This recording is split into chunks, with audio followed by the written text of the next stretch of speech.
నమస్తే. Welcome to RTV health. నేను సహస్ర.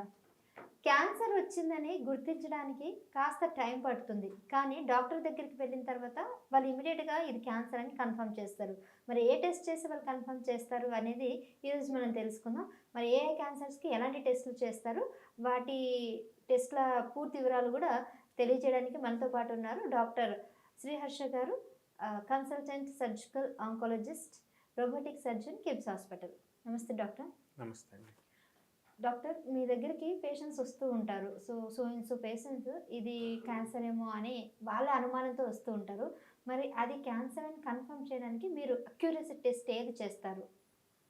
ఒక టెస్ట్ కాదు. హ్మ్. ఎందుకు అంటే క్యాన్సర్ అనేది ఒక డిసీజ్ కాదు. హ్మ్. క్యాన్సర్ అనేది ఏ శరీరంలో ఏ భాగానికైనా రావచ్చు. నా దగ్గరికి జనరల్‌గా పేషెంట్స్ 2 రకాలుగా వస్తారు కదా!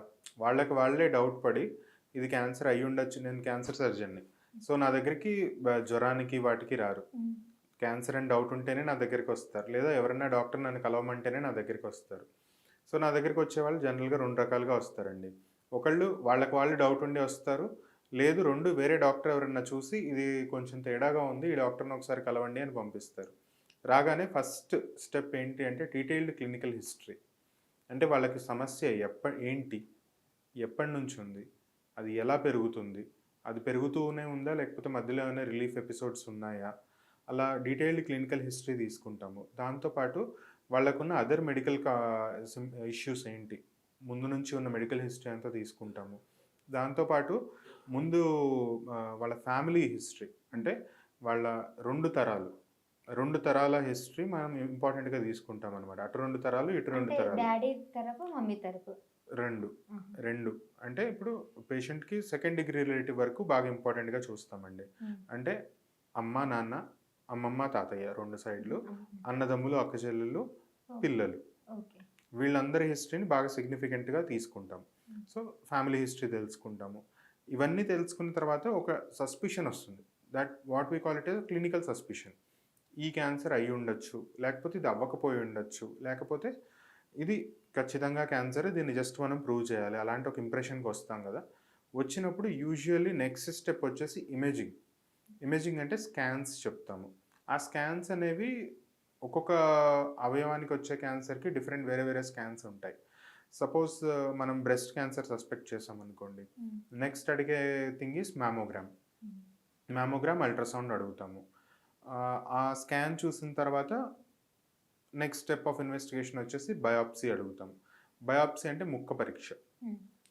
క్యాన్సర్ సస్పెక్ట్ చేసిన గడ్డ గాని, సస్పెక్ట్ చేసిన ఏరియా నుంచి కానీ ఒక చిన్న పీస్ తీసుకొని హ్మ్. దాన్ని ప్రాసెస్ చేసి మైక్రోస్కోప్ కింద చూసి కన్ఫర్మ్ చేస్తాం. హ్మ్. మీరు అడిగారు కదా! మోస్ట్ యాక్యురేట్ టెస్ట్ ఏంటి అని. హ్మ్. ఇది బయాప్సీ బయాప్సీ. అవుతుంది. ఆ! సో, బయాప్సీలో చూస్తేనే అది 100% క్యాన్సర్ అని మాకు చెప్పడానికొస్తుంది.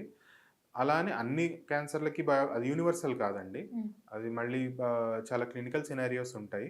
కొన్నిట్లో బయాప్సీ చెయ్యము. సరే. డైరెక్ట్‌గా సర్జరీ కూడా చేస్తాం కొన్నిట్లో. కొన్నిట్లో అవసరం లేదు. అది రేర్ సినారియోస్. కామన్‌గా అయితే ఫస్ట్ క్లినికల్ హిస్టరీ, తర్వాత ఇమేజింగ్. అప్రోప్రియేట్ ఇమేజింగ్ అనమాట. హ్మ్. అవి అల్ట్రాసౌండ్ స్కానే కావచ్చు, సీటీ స్కానే కావచ్చు, ఎంఆర్ఐ కావచ్చు, పెట్ స్కాన్ కావచ్చు, బయాప్సీ కావచ్చు. వాళ్ళకి అవసరమైన స్కాన్ దాని తర్వాత బయాప్సీ. శరీరంలో ఏ అవయవంకైనా మోస్ట్‌లీ ఇవే ఉంటాయా టెస్ట్‌లన్నీ గూడా అవును. ఆల్‌మోస్ట్?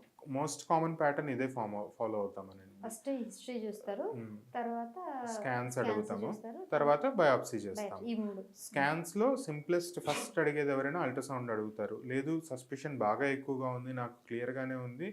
సింపుల్ టెస్ట్ అవసరం లేదు అనుకుంటే సీటీ స్కాన్ గాని, పెట్ స్కాన్ గాని అడుగుతాము. సీటీ స్కాన్ ఇంకా లోకల్ ఏరియాలో ఉన్న డీటెయిల్ బాగా కావాలి హ్మ్. అనుకుంటే ఎంఆర్ఐ గివ్స్ బెస్ట్ డీటెయిల్ అనమాట. హ్మ్. సో, ఎంఆర్ఐ స్కాన్ అడుగుతాము. అవన్నీ కూడా depends on the patients suspicion. అంటే మాకొచ్చిన డౌట్‌ని బట్టి, మా ట్రీట్మెంట్‌ని ఎలా ప్లాన్ చేయాలన్న దాన్ని బట్టి దేర్ ఆర్ సెట్ గైడ్‌లైన్స్. నా ఇష్టం వచ్చినవి నేను అడగడానికి గూడా లేదు. హ్మ్.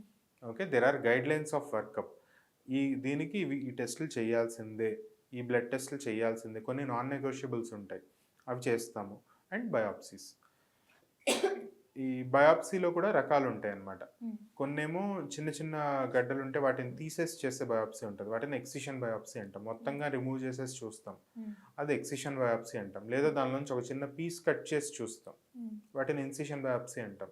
నాలుక మీద కానీ లేకపోతే నోట్లో కానీ ఏదైనా పుండు ఉంటే కంట్లో దానిలో ఒక ముక్క తీసి చూస్తాం. కంటి క్యాన్సర్ కూడా వాటికి కూడా ఉంటుందా? కంటి క్యాన్సర్ అనేది ఇంకా డిఫరెంట్ సినారియోలోకి వెళ్ళిపోతుంది. కంటి క్యాన్సర్కి జనరల్లీ బయాప్సీ స్టేజ్కి రావడం అనేది బాగా అడ్వాన్స్డ్ అవుతాయి అవి. ముందే. సో ఇంకొక రకమైన బయాప్సీస్ ఏమో కోర్ నీడిల్ బయాప్సీస్ అంటాం. అంటే ఒక పెన్ రీఫిల్ మందం పాటి సూదితో ముక్క తీసుకొని చేస్తాం అన్నమాట. ఒక గన్ ఉంటుంది, ఆటోమేటెడ్ గన్తో తీస్తాం. సో ఇవన్నీ కూడా జనరల్లీ లోకల్ అనెస్థీషియాలో, అంటే మొత్తం మత్తు ఇవ్వకుండా ఆ ఏరియా వరకే మత్తు ఇచ్చేసి పెయిన్ లేకుండానే చేస్తాం. ఇంకొకటి ఏంటంటే నాకు గుర్తొస్తుంది, బయాప్సీ అనగానే కామన్గా పేషెంట్స్ ఈ మధ్య అడుగుతుంది, బయాప్సీ చేస్తే క్యాన్సర్ స్ప్రెడ్ అయిపోతుందంట కదా డాక్టర్ అని నిజంగానా? అడుగుతున్నారు. అంటే జస్ట్ మనం ఒక పీస్ తీస్తాం అంతే. సో అంటే క్యాన్సర్ని కట్ చేసినందుకు అది స్ప్రెడ్ అవుతుంది, ముక్క తీసినందుకు స్ప్రెడ్ అవుతుంది. It's a very big myth. Biopsy చేసినందువల్ల క్యాన్సర్ డైరెక్ట్గా స్ప్రెడ్ అవ్వదు. There are certain scenarios. కొన్ని cancers like stage 1 ovarian cancer suspect చేసినప్పుడు, స్టేజ్ 1 కిడ్నీ క్యాన్సర్ సస్పెక్ట్ చేసినప్పుడు, అలా కొన్ని స్పెసిఫిక్ సినారియోస్లో వేటికైతే డైరెక్ట్గా సర్జరీ చేసినా ఇప్పుడు బయాప్సీ చేసినా ఎక్కువ ఇన్ఫర్మేషన్ ఏం మారదు. అండ్ బయాప్సీ చేస్తే స్పిల్ అయ్యే రిస్క్ ఉంది అన్న వాటిల్లో మాత్రమే చేయము.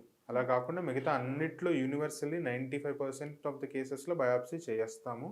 And biopsy when your doctor advises, risks benefits అన్నీ అవుట్వే చేసుకునే అడ్వైజ్ చేస్తారో దాంతో స్ప్రెడ్ అయ్యే రిస్క్ ఉండదు. సో ఇది ఈ మిత్ యాక్చువల్ చాలా మంది ఈ టెస్ట్ల భయపడుతూ ఉంటారు, చాలా భయపడుతూ ఉంటారు. ఇప్పుడు నేను మ్యామోగ్రామ్ చేయించుకోండి అంటే మ్యామోగ్రామ్లో రేడియేషన్ వాడతారు కదా డాక్టర్, రేడియేషన్తో క్యాన్సర్ వస్తుంది కదా అంటారు. ఇవన్నీ హాఫ్ బేక్డ్ మిత్స్ అనమాట. మ్యామోగ్రామ్లో రేడియేషన్ వాడతాం, కానీ ఎంత డోస్లో వాడతాము? ఆ డోస్లో వాడే రేడియేషన్తో క్యాన్సర్ రావాలి అంటే 3000 నుంచి 4000 మ్యామోగ్రాములు తీయించుకోవాలి. ఎవరన్నా ఒక మనిషి అన్ని మ్యామోగ్రాములు తీయించుకోగలరా? తీయించుకోలేరు. సో ఆ రిస్క్ చాలా తక్కువ అనమాట, very minimal risk to benefit ఎక్కువ ఉన్నప్పుడే సజెస్ట్ చేస్తామన్నమాట. జనరల్గా అందరికీ చెప్పేయం కదా, ఎవరికైనా అడ్వైస్ చేస్తున్నామంటే వాళ్ళకి రిస్క్ బెనిఫిట్ కంపేర్ చేసుకొని ఆ రిస్క్ కన్నా బెనిఫిట్ ఎక్కువ ఉన్న వాళ్ళకి టెస్ట్ చెప్తాం. Okay doctor, so thank you so much. And చాలామందికి ఇవన్నీ కూడా ఎప్పటి నుంచో అంటే రాంగ్ పర్సెప్షన్ వాళ్ళందరికీ కూడా ఈరోజు మీ వల్ల ఇన్ఫర్మేటివ్ డీటెయిల్స్ అన్ని కూడా షేర్ చేసుకున్నందుకు thank you so much. Thank you అండి. Local to global news at your finger tips. మీ చేతిలో ఒక ఆయుధం. Download raw TV app. Media legend Ravi Prakash is back.